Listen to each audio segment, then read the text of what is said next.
পুতুল কখনো নিজে থেকে কথা বলতে পারে না। মিথ্যে কথা। জানি তো। কি কবিতা জানো? হাট কবিতা। হাট কবিতা বলো।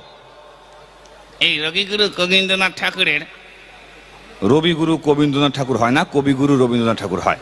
একই তো হলো। আচ্ছা ঠিক আছে, তারপর বলো। কুঙর আরার গরুর গাড়ি রোজাই করা হাড়ি কলসি। হ্যাঁ, হাঁড়ি কলসি না, কলসি হাঁড়ি। একই তো হলো। আচ্ছা ঠিক আছে, তারপর বলো। গাড়ি চালায় কে চালায়? বংশী বদন। আমি জানি তো, বলছে কেন? আচ্ছা ঠিক আছে, তুমিই বলো। গাড়ি চালায় বংশীগদন, সঙ্গে যে যায়। আমি জানি তো, বলছে কেন? তুমি বুঝে গেছি ওর অবস্থা কি। আচ্ছা এই যক্ষর গিরিঙ্গত কাশছে কেন? এরকম ভাবে অপমান করো না। আচ্ছা, এমনি কাশি হতে পারে না? এমনি কাশি? হ্যাঁ, এমনি ঠান্ডা গরম, এই গরমে যা ঘাম বসছে কাশি